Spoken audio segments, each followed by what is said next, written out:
Oh, great. Okay. Thank you for your feedback. I'm glad you can hear me.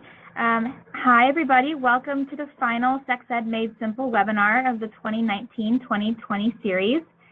We are so glad that you've joined us for this whole journey. I hope you've all enjoyed this series as much as we have.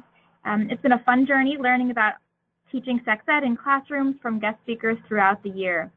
If you've been tuning in before today, or even today is your first day tuning into a webinar, I would love to invite you to fill out an evaluation of the series located through this QR code and link on this page.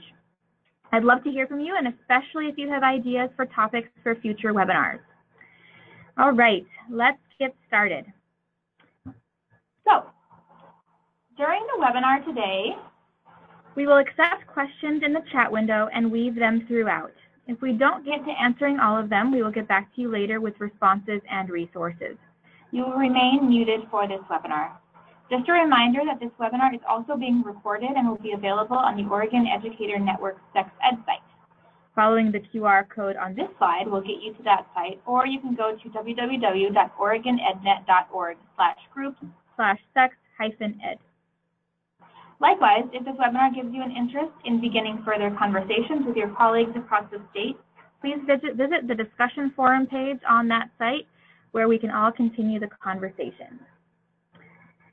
All right, so today's presentation will focus on connecting the dots, sexual health promotion and sexual violence prevention. We are very excited today to welcome our guest speaker, Meg Foster. Meg Foster is the Prevention Coordinator at the Oregon Attorney General's Sexual Assault Task Force. She will introduce herself a bit more in a minute, but we're so grateful that she could join us today. So I am Sasha Grenier. I am the Sexuality Education Specialist at the Oregon Department of Education. My background is in education, social justice, and public health. I worked for many years doing sexual health and maternal mental health work for adults and youth in underserved communities. I then made the move to education, realizing how important education is in promoting health and well-being. So I taught public health and sexual health full-time at Portland Community College for a few years. And what I realized working there is that so many of the challenges that we face as a society begin so much earlier than in college and adulthood. What we believe about gender norms, relationships, our attitudes towards people who are different, and even our own understanding of our own bodies and rights all begin in early childhood. So now at ODE, I work to support school districts to make sure that the knowledge and skills that it takes for young people to create and maintain healthy relationships, understand their rights, understand their physical bodies too, that all of this is available to them early and consistently in sex ed instruction. This is what it takes to promote health and safety and prevent violence throughout the lifespan. So a little recap. We know that sex ed is about much more than just sex, those first three letters of that word. It provides information to support students build the socio-emotional skills that it takes to make healthy choices for ourselves and have respectful, fulfilling relationships with each other. It's so much more than preventing unintended pregnancy and STIs, but of course it's that too. Sexuality education plays an important role in promoting health and well-being, and it's been shown by many research studies to be effective in improving academic success of students, preventing dating violence and bullying, and helping people develop healthier relationships, delaying sexual initiation, reducing unintended pregnancies, as well as HIV and other STIs. It's also been shown to reduce sexual health disparities among lesbian, gay, bisexual, and transgender young people. Actually, a recent study from Columbia University found that students who received sexuality education in K-12 were less likely to perpetrate and be victims of sexual violence. We also know that LGBTQ students in Oregon are much more likely to experience violence, bullying, and harassment based on their sexual orientation or gender identity. In fact, over half, a vast majority, actually report being bullied, harassed, and face violence before they turn 18, according to the Oregon Healthy Teen Survey.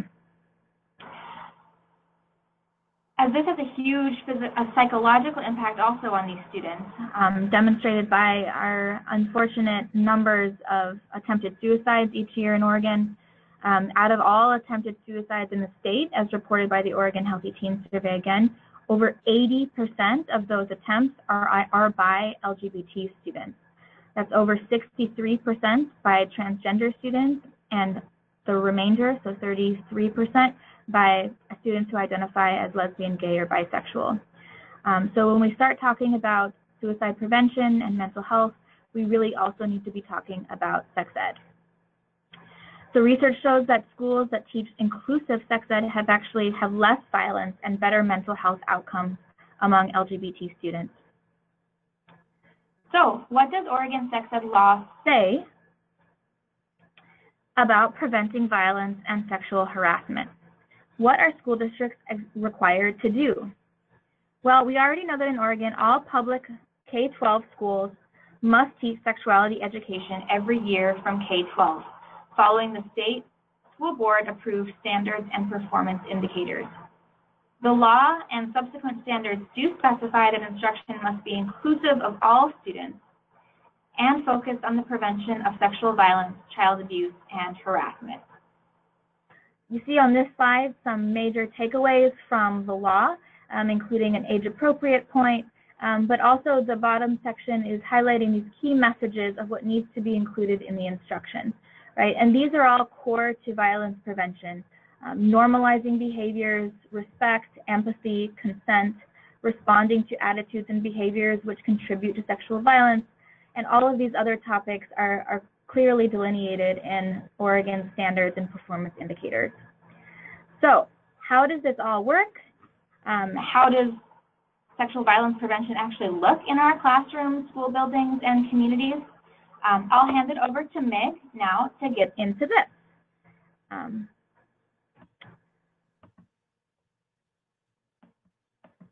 All right, Meg, if you're all ready, I think you're muted. I just unmuted myself. Can you hear me? Yes, loud and clear. Perfect. Thank you.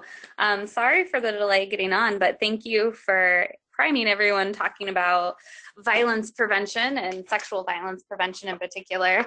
I am Meg Foster. I am the Prevention Program Coordinator at the Oregon Attorney General Sexual Assault Task Force. I believe, Sasha, you still have control of the slides, if you wouldn't mind changing to the next one. Thank you. So I work at the Sexual Assault Task Force, which is a statewide organization to support the response to and the prevention of sexual and other forms of violence and abuse. My role there is really supporting prevention efforts across the state. So I support educators, community-based programs, college and university campuses, community members, other folks in doing violence prevention programming. So that might include developing resources, providing training, working on different projects with ODE and other partners to really support you all doing the work. We are a statewide organization that is made up of lots of multidisciplinary partners. So we were created with the specific intention of bringing all these people together to improve how we work together to respond to and prevent sexual violence. So we have a criminal justice program, a campus program.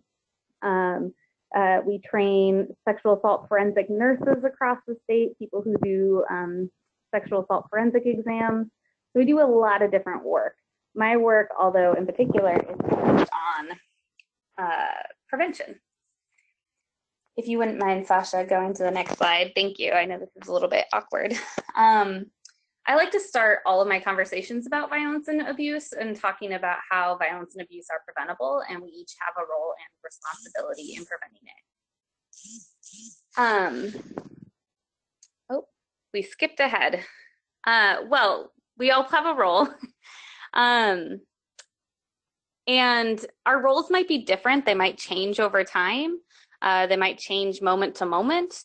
And it's important for us to recognize that our roles might be different. My role right now on this webinar, although seems to be technology is against us today, is a little bit different than my role as a partner or as a kid of parents or as a friend or whatever that is. Our roles might be different and they're probably going to change over time. So as educators, we often have very specific roles, but a lot of times we're also parents, we're also friends, colleagues, peers, whatever that looks like. So our roles might be different. And thinking about that, it's also important to think about what the problem is. So when I'm talking about preventing violence and abuse, I'm talking about preventing a lot of different forms of violence. So that it could include domestic violence, child abuse, elder abuse, physical violence, harassment, bullying, other forms of violence. That could also include hate crimes and suicide and interpersonal violence, dating violence, whatever that looks like. So all of those pieces are wrapped up together. I want to take a moment and talk about what I actually mean by prevention. We often confuse prevention with a few different things. One of those is risk reduction. So risk reduction, we commonly refer to as activities that focus on trying to reduce the risk of victimization. An example of this might be watch your drink, or don't go out at night, or don't dress a certain way, or right, the list goes on of things that we often have taught people, specifically, I think, girls, around how to protect themselves from experiencing violence. That being said, one of the limitations of that is that it doesn't actually prevent the violence.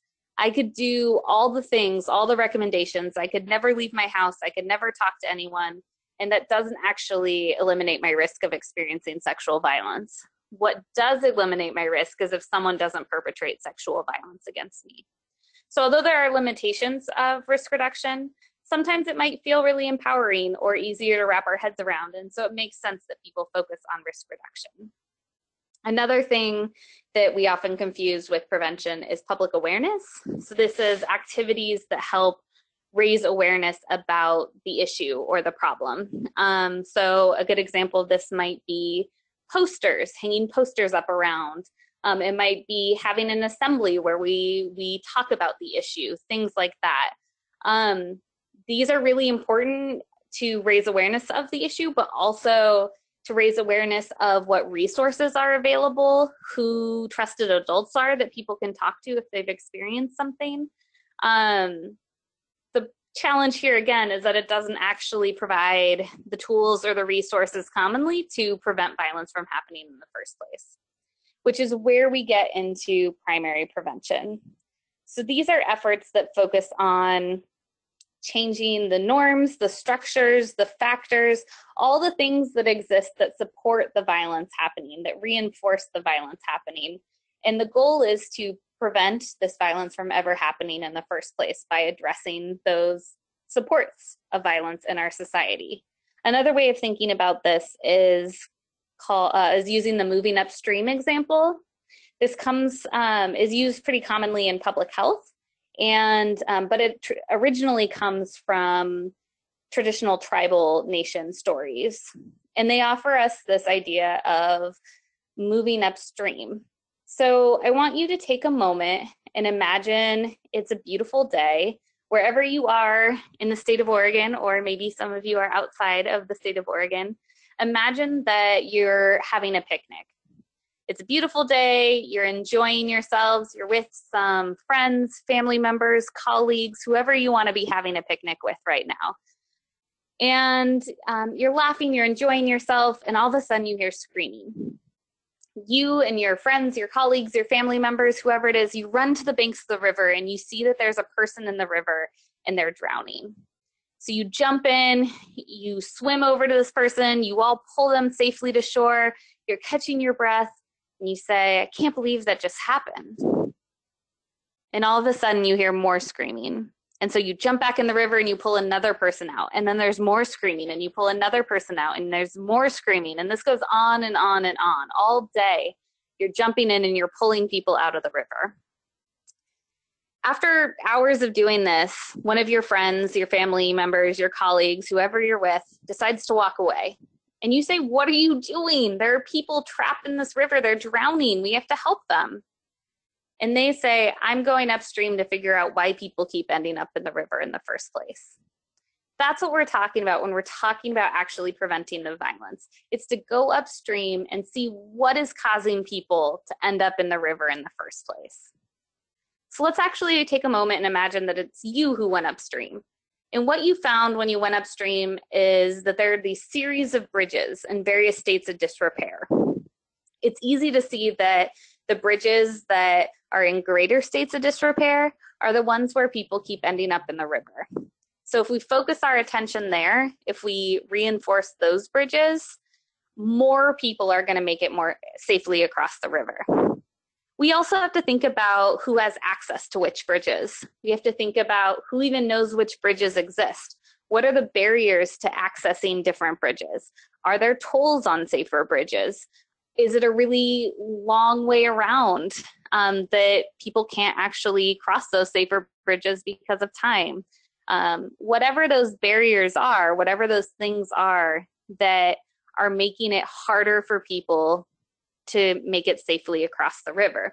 That's where we really want to focus our attention in preventing this violence. It's also important to note that preventing violence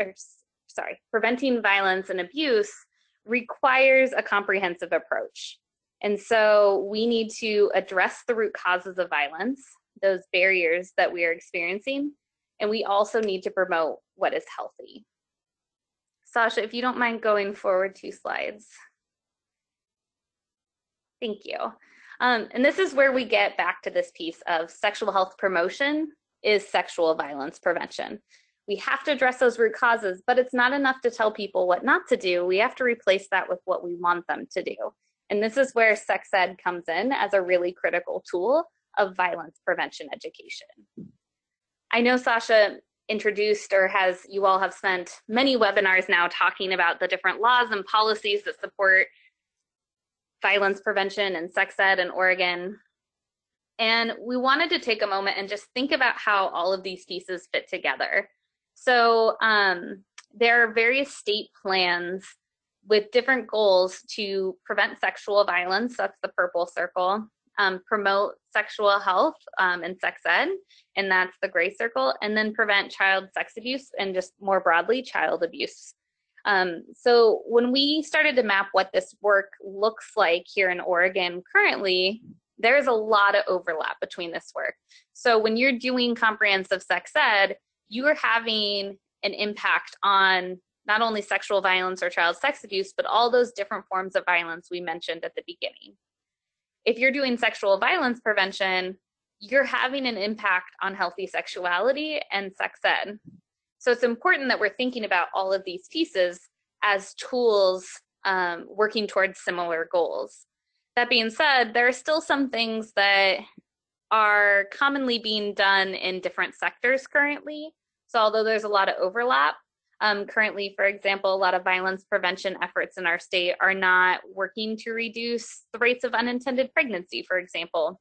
And a lot of sex ed efforts historically haven't focused a lot on bystander intervention or addressing the root causes of violence. That being said, all of these pieces are led by different laws in the state, which Sasha already presented, and those are overlapped and connected in the health education standards and performance indicators. Another way of thinking about these shared strategies or these overlap between these pieces is looking at kind of CDC recommendations, the Centers for Disease Control and Prevention, for preventing violence. So they they've done a lot of research and they've developed some overlapping strategies that help address intimate partner violence, suicide, youth violence, sexual violence, and child abuse and neglect. Of all of those different, these come from technical packages, all of these different technical packages, they offer these overlapping ideas. So one is promoting social norms that protect against violence. An example of this might be supporting parents and positive parenting. Another example of this might be thinking about anti-bullying efforts and things like that that focus on how to be healthier friends, safer friends with each other, pieces like that, changing those norms that really reinforce violence. Another piece is teaching skills to prevent violence and abuse. So this might be a good place where you all come in and teaching healthy, safe dating and intimate relationship skills to young folks and couples, whoever your populations are, whether it be K to 5 folks, pre-K, high school age folks, lots of different people that we work with. Providing opportunities to empower and support.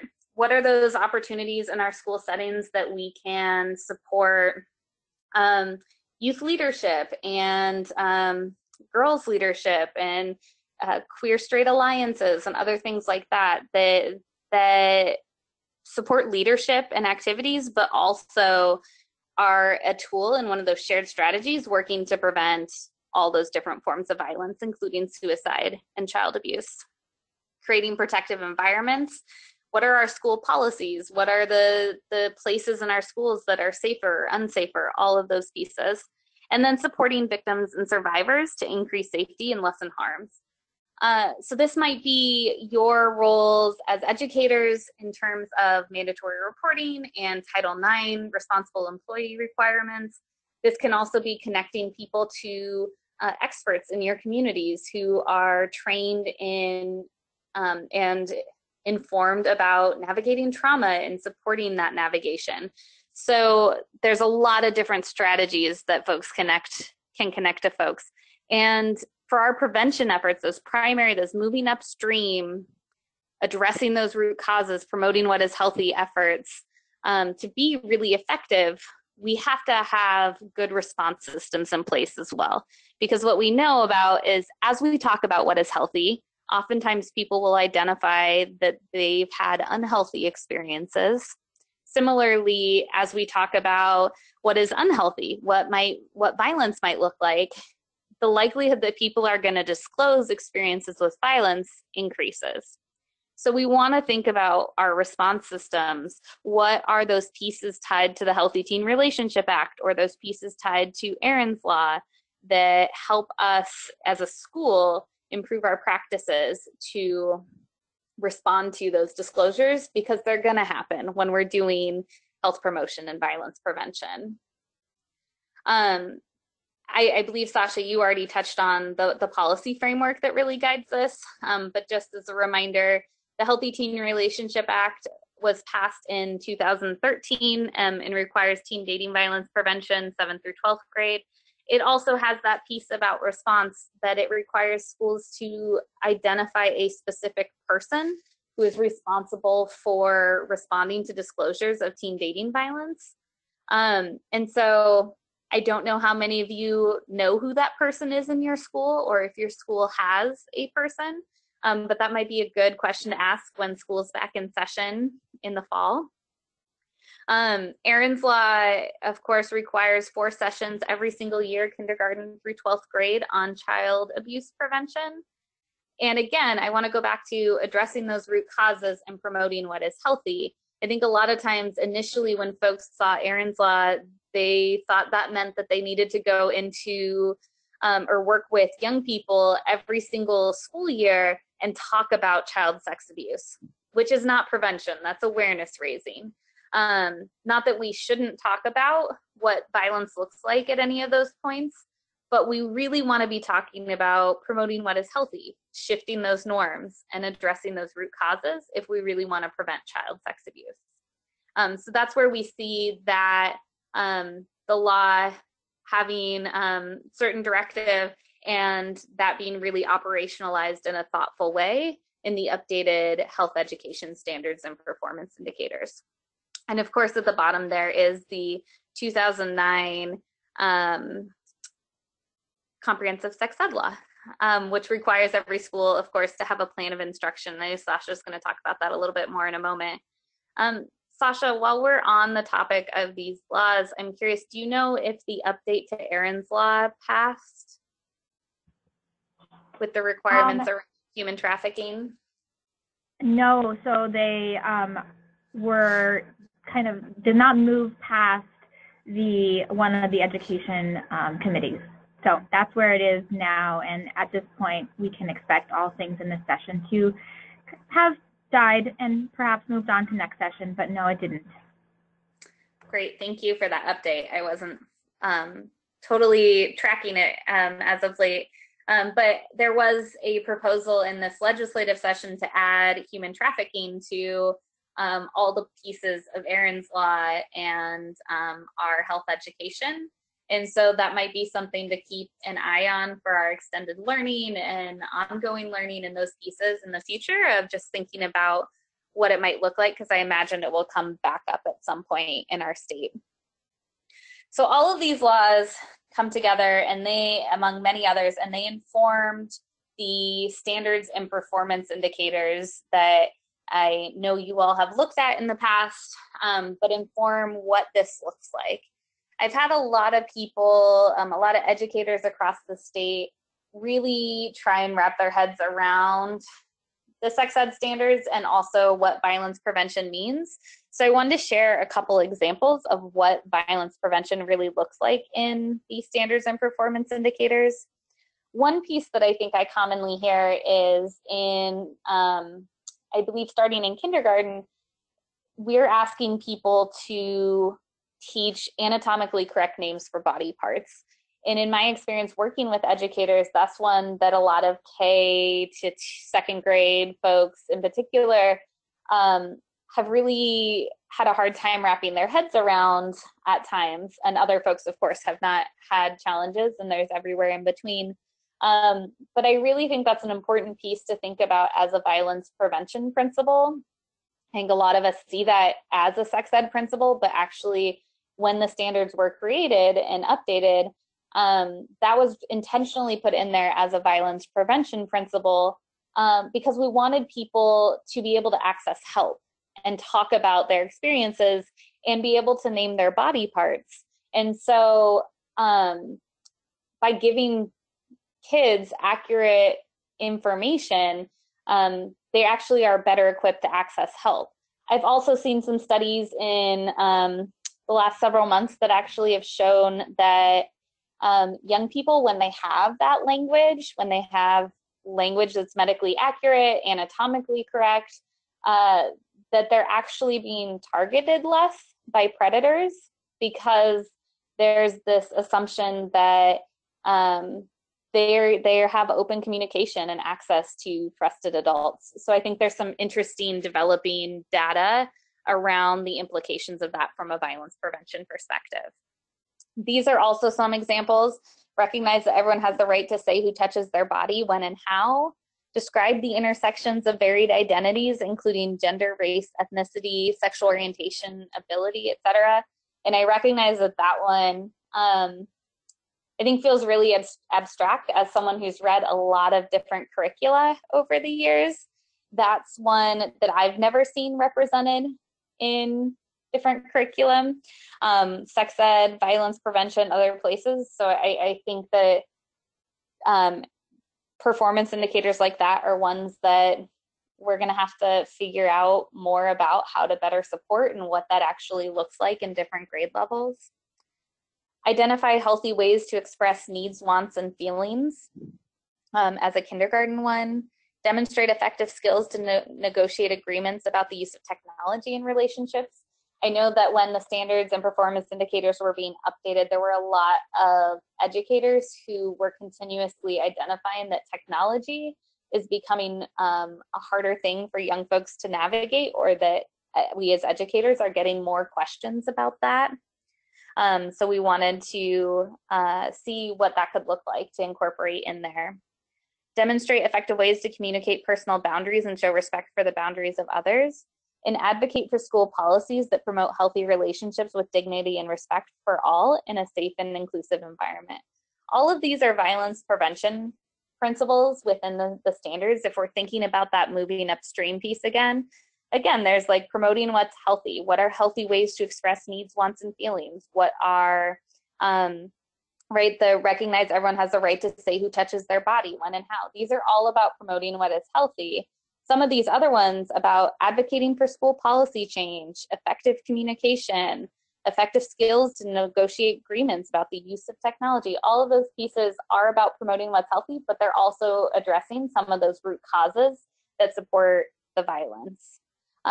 So these are just some examples. Sasha, I don't know if you have any others or thoughts about the standards and performance indicators that you would love to add at this point. Um, no, I think you covered all of it. I mean, those are the major ones that I also get confusion or the misconceptions are kind of rampant about. You know, why do we promote or teach using anatomically correct terms so early? Or why do we talk about, you know, the inclusivity pieces that, you know, we need to include and show respect for people who have different gender identities or sexual orientations. And all of that really is normalizing experiences so we don't shame or bully anyone in our classes, anyone in our communities. That obviously is a form of violence and can lead to more and more progressively violent actions. So those are the major questions that I get too, is like, well, why? Is this age appropriate? And research shows that this is age appropriate when done in a way that's informed by expert teachers, right? So that's another thing I'd like to add too, and thanks, Meg, for offering, is, you know, some folks can look at these standards and say, well, this isn't phrased in an age-appropriate way, right? This is a complicated concept, or the vocabulary is tough. And teachers are really used to, and this is a skill that I know educators on this call and elsewhere have, is making something that does seem complicated into a way that is appropriate for their students, right? Whether you're teaching students with differing abilities, or whoever it is that you're teaching, whatever grade level you're teaching, you all know how to make, say, a math concept or you know, an English concept in a way that is really understandable for a young person. So you don't need to necessarily say, you know, verbatim, you know, describe the intersections of varied identities, right? That obviously isn't going to work for a grade level that may be required for, right? But you can work with your community and with your students and knowing what you all know about them to make it really stick and to make sure that they're comprehending and assessing whether they're comprehending and giving them time to really sit with the content, ask questions, and come back to it later. So these are just kind of the concepts, but the instructional tools is really up to you all and your school districts. I think that's a really good point. And I think about that, your example there about like describing the intersections of varied identities. The spirit of that in particular, to me, what I take away from that is really learning about empathy and how we value people. When we learn to value people less than other people, we're learning those foundations of violence. We're learning to be capable of violence, to treat other people violently. And so I think that it's a really interesting piece to think about, what does it mean to talk about, to create space for varied identities to be talked about, discussed, present in those spaces, knowing that when we learn to value people less than other people, we're learning to be capable of violence. And so what I really, again, take away from that is like, how do we make space to have those conversations and promote empathy and promote learning and conversation with each other about some of those pieces. And I agree. I think a lot of these are really abstract. And I think you all, as classroom educators, are experts on what this looks like in the classroom. And knowing that as you are doing sex ed, as you are promoting health skills, that is contributing to violence prevention in your schools. I think that a lot of times we think of violence prevention, again, as those pieces of awareness raising, like this is a problem, or we think about it as risk reduction, like here's all the things you need to do to protect yourself from violence. When really, when we do this work of let's make space for these conversations, let's make do activities or skills promotion, things like that, that really focus on these health promotion and addressing those root causes, we're actually more effectively preventing all those forms of violence. Another example of how this plays out, I think, is when we look at consent. I think that a lot of times we exclusively think of consent in terms of sex, which I think is really challenging because we need consent in all aspects of our lives. And if the only time we ever learn about or model or talk about consent is in terms of sex, I think we miss the opportunity to really become good at consent. But there is a lot in the standards and performance indicators about consent. And I think about, again, what Sasha just mentioned about putting this into practice, that you all have great ideas. You all are experts in what that looks like. I think that one piece about the age appropriateness is, when are people asking us these questions? When are they talking about these things? When are they bringing up sexual violence? When are they bringing up pregnancy and reproduction and all of these pieces? And if they're talking about it, how are we responding in ways that are age appropriate, medically accurate, and comprehensive? So some of the examples of what consent looks like in the standards and performance indicators are things like, early on, describe consent as it relates to personal boundaries, right? This is just a knowledge piece. This is just an understanding piece, be able to talk about it. But then as they start to get older, practicing consent as it relates to personal boundaries. What does it look like when they're on the playground and they're playing games? What does it look like in other spaces? How do they actually practice the consent? Then going back to some of those early learning levels, again, with describing how consent is a foundational principle in healthy sexuality and violence prevention, and discussing how consent mitigates confusion within a sexual relationship. So starting in middle school is when we start to get more into the sexual connection to consent. Early on, we talk a lot about like friendships and family relationships and just personal boundaries. And then demonstrating an understanding of how affirmative consent can mitigate the impact of consequences of sexual pressure. So this is where we start to get a little bit deeper. And then when you get into high school, we'll start talking about, right, like defining sexual consent and explaining its implications for sexual decision making, just demonstrating respect for the boundaries of other and practicing affirmative consent, applying decision making processes to promote consensual sexual activity within healthy relationships. So we don't add that sexual context until later. So thinking about this age appropriate piece across K-12, those foundational skills of how we apply consent in our everyday lives are really important early on, so that folks are then ready to think about how they apply that in sexual decision-making settings. So that's just one example of what violence prevention is looking like across the K-12 spectrum, and what that looks like with age appropriateness within the standards and performance indicators.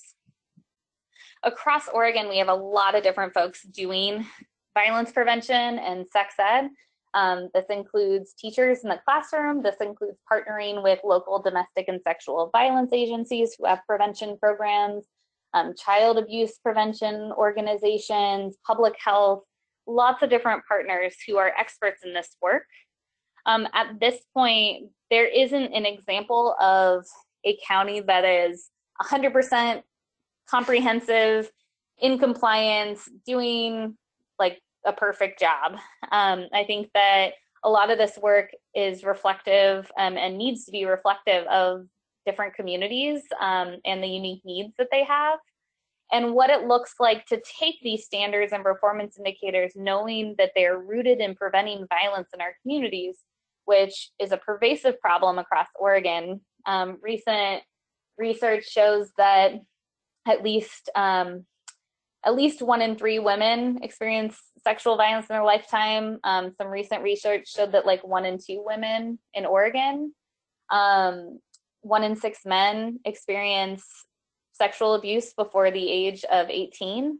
And the statistics go even higher when you're talking about LGBTQ or trans youth, youth of color. So there's a lot of data that shows that this really is a problem in our state. We are ranked the 2nd highest in the country in terms of sexual violence. The only state that we are lower rates of sexual violence is actually Alaska.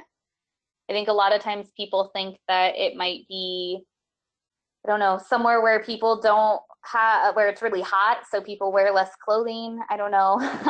Or some, like I hear Louisiana a lot because of like Mardi Gras and other things like that. But I think it's really interesting because the number 1 in the country is Alaska, and a lot of that has to do with lack of resources, lack of access, all those things that we are talking about when we're talking about people making it safely across those bridges. So here in Oregon, we do have a lot of really good examples of great programs that are doing really good work. And I think, Sasha, you're going to take a moment to talk about one tool that helps us identify what some of that work is, right? Yes, I am. So do you want me to take it from here, or are you? Okay. All right, so here's Meg's contact information on this slide if anyone wants to reach out to her. And I am going to shift gears a little bit now and talk about one really awesome, useful tool that has recently been launched as kind of a way to really hone this into our communities, into our localities and counties, and understand how this all kind of can apply to us and how we can utilize some of this knowledge in a really practical way. So this new publicly available resource is created by the Oregon Health Authority, as well as partners, so partnered with Oregon Department of Education and a group of committed community partners that convened in a group called the Injury Community Implementation Group, or ICIG. The MAP, the Sexual Violence Prevention MAP, serves as a tool for school districts and communities to work together to prevent sexual assault and bullying, and to promote sexual health outcomes, such as reduced STI rates and unintended pregnancies. You may be asking, how does this tool do this? What magic is this exactly? Well, firstly, before I get into that magic, backing up a bit, OHA, the Oregon Health Authority, received a grant from the CDC to work on the prevention of sexual violence. As they began to look into some of the root causes and strategies for prevention, the group determined that supporting implementation of sex ed would be their focus and the approach that they would take. And Meg did a great job of kind of weaving those two things together, why those two things are so connected. So comprehensive sexuality education, as we know, is a great method and tool for prevention. So they wanted to look specifically how school districts around the state are implementing comprehensive sexuality education. Not to spend a ton of time on this, because Meg just did as well, but reflecting on the prevalence of sexual violence in our state and communities, the group wanted to look at how school districts are doing in their prevention work. As Meg mentioned, we know that sexual violence is far too common in the state, with rates over 1 in 5 students who experience sexual assault before they turn age 18, with even higher rates among our underserved students. And we know that it can be prevented. And one way we know how to prevent sexual violence is through early and consistent sex ed throughout childhood and adolescence. So as you may remember, I mentioned earlier today and have alluded to in other webinars as well, each school district in Oregon is required to not only teach K-12 sex ed, but also to have a comprehensive plan of instruction for sex ed. The plan is supposed to be developed with contributions from community members, adolescent health experts, educators, students, and more, and is supposed to map out how school districts teach sex ed every year. It should answer questions about how the school district teaches sex ed, the who, the why, the when, and the how. However, when we try to support school districts, it's a challenge because we really don't know what each of the 197 school districts in Oregon are doing exactly, or if they even have a plan of instruction. We found out that there is serious data missing on how school districts are doing this work, what resources are available to them, and really what sort of issues, public health concerns in their communities are they really connecting to this work? Are they really trying to focus on in their programming? So this is where the map comes in. The map provides a publicly facing data visualization tool to demonstrate the intersection of sexual violence and sexual health promotion. It provides public health information on every county in the state, looking at indicators like sexual violence, dating violence, bullying, STI rates, unintended pregnancies, and more. I'll pull it up in a second so you can really see what I'm talking about. This data was gathered from the Oregon Healthy Teens Survey and public health communicable disease data.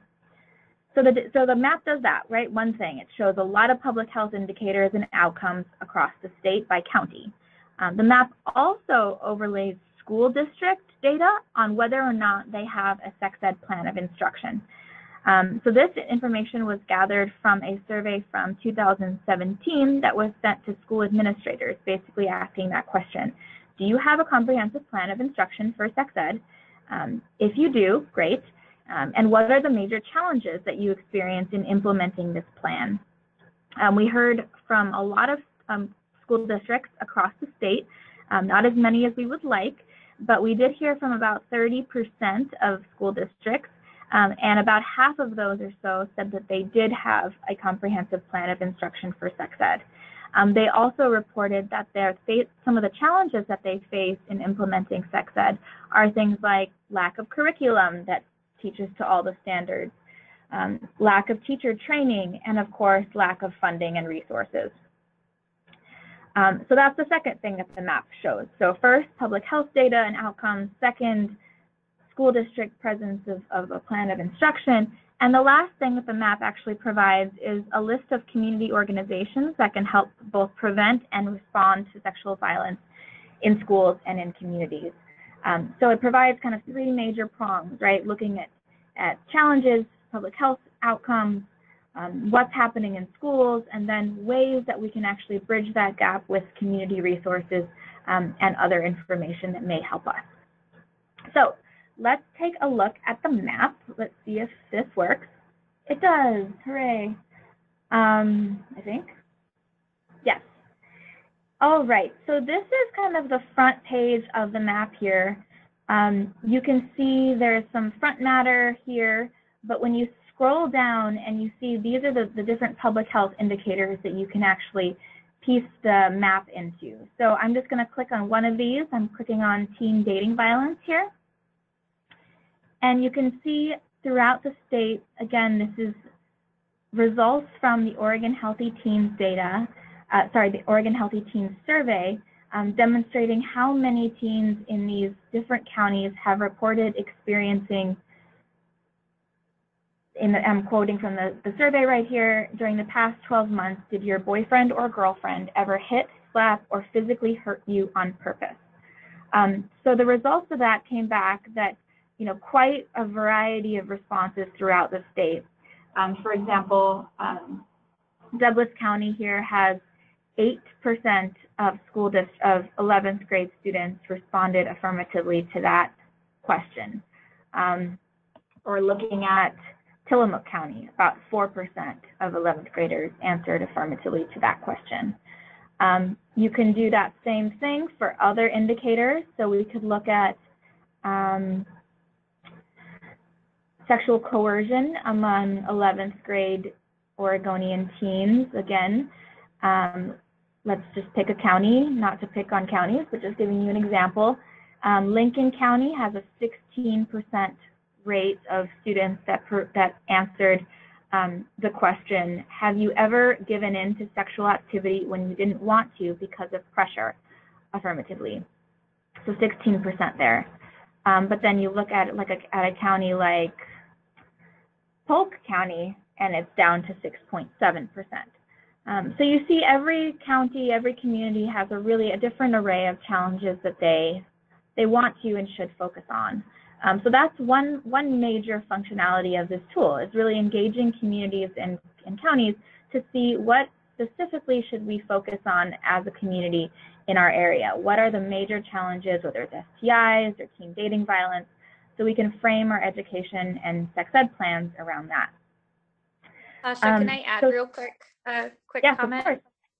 I think that one thing that I would like to encourage you all to just think about is that a lot of times reporting rates or disclosure rates, like folks identifying that they experience sexual violence on this anonymous survey, might be low because of how safe people feel disclosing. So just something to think about, that actually if some of those numbers are really low or really low compared to a lot of other counties in the state, that might also be an indicator that that's something you really want to look at and invest some time in to really make sure that our students and our teachers and our school staff are feeling supported around those issues.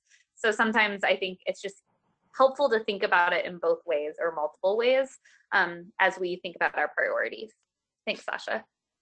Yeah, no, thanks. And also, you know, when you see rates go up in a community or a school district, it might sometimes mean that more students are willing to talk about it or feel safer in disclosing rather than, you know, rather than an actual uptick in violence, which it may, I mean, it definitely could be also the case.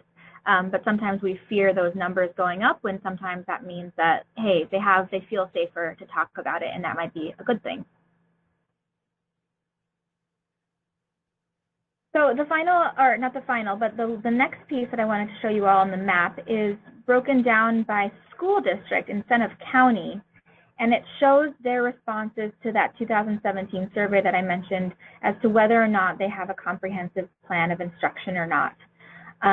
So for example, I'll just click on one school district, so this is Jefferson County School District. They reported that yes, they do have a comprehensive plan of instruction for their sex ed. And then we click on others, and maybe they respond that they do not.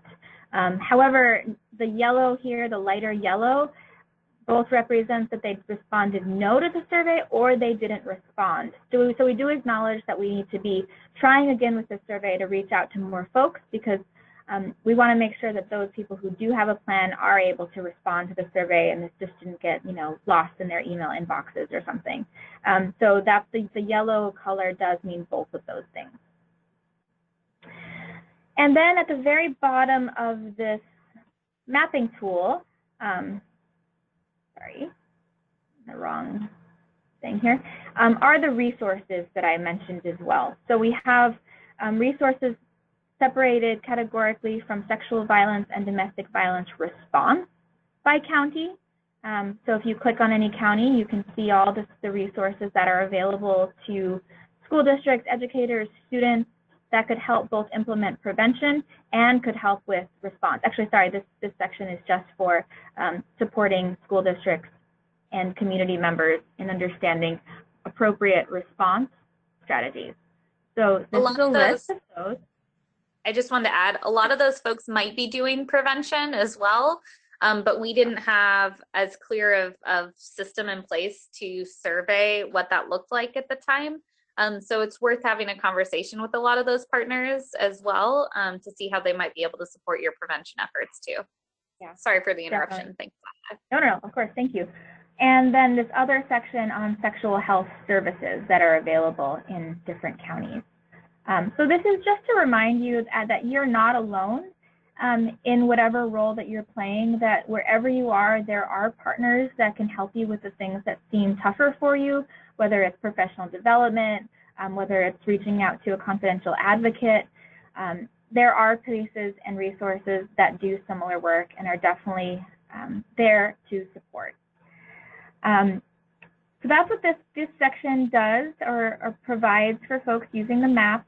And then the final piece at the very bottom is just a place where you could actually request some technical assistance and ask questions about both the map, but also ask questions about, you know, the actual requirements that Oregon Department of Education is requiring about, you know, sex ed or about sexual violence response. You could actually put in your questions and it'll get to the right place. So, speeding through now because I see that we're running out of time, but that is it. That is the map. Where we're going in the future with the map, or actually let's go through this real quick too. So the purpose of the map that we've already kind of talked about is to engage the local community, right? Actually assessing the burden of sexual violence and other indicators in their communities to be able to determine how best to spend our often scarce resources. I find that this tool can also be a really great engagement tool with community members. So if you're really trying to advocate for and move a sex ed plan of instruction forward, you can really make these connections between sex ed and the problems or issues or indicators in your communities that you're trying to work on. So, you know, more than anything, this is a tool to use however you see fit, and then use it to kind of inform your programmatic decisions, whether it's in school or in your community organization.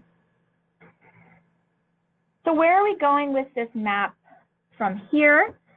We recognize that I mentioned this before, we recognize that we need to reach more folks. We didn't have a great response rate to the survey, so we want to institute it again.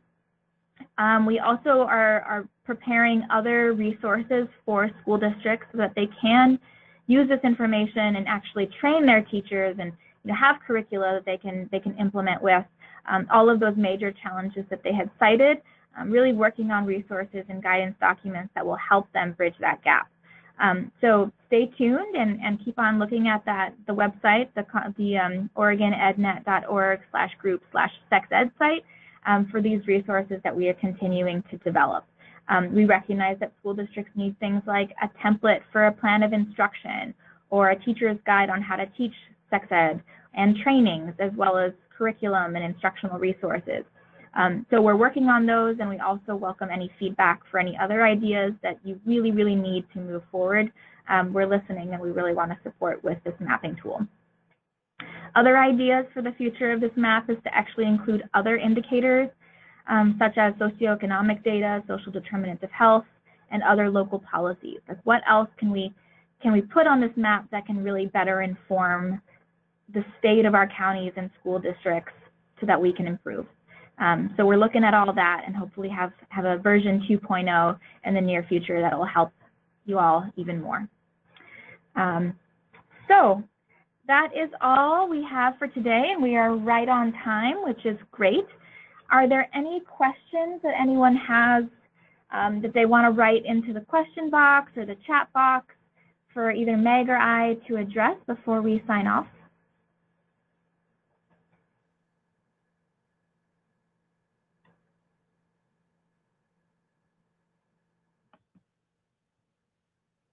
So the link to the map, I will go back to it right there, healthoregon.org/SVP map.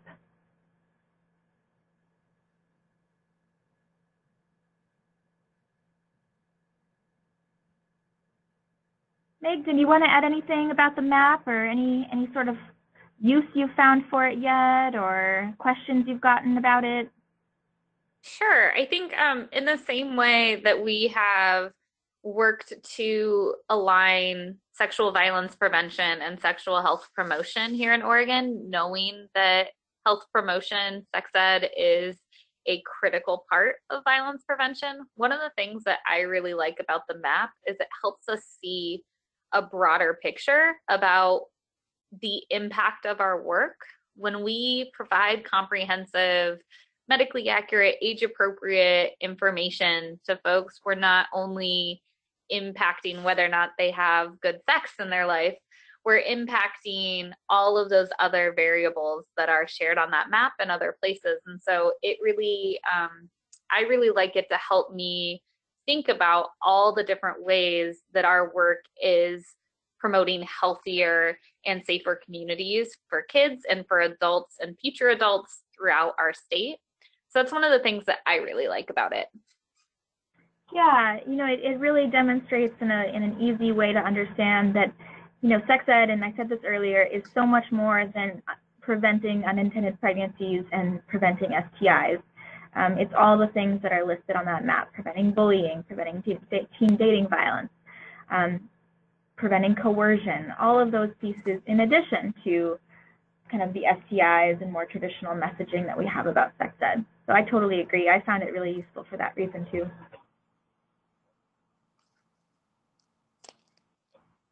All right, so it doesn't look like anyone has any more questions. And if anyone does have anything after the webinar, feel free to reach out to either of us and we'd be happy to help. Thank you all for joining us on this Friday afternoon. This is again the last webinar of the series for this year. I'm going back real quick in my slides just to highlight the evaluation tool that we have for our webinar series, that you can snap a picture using this QR code or just click that link or write that link down, and you can fill out our quick 3-minute evaluation on this series of webinars. The webinar evaluation link also gives you a place to add any questions or any other topics that you'd like us to cover in future webinars. So we'd really love to hear from you. So thank you all again and stay in touch. Thank you. Thanks, Meg. Thank you. Have a good one.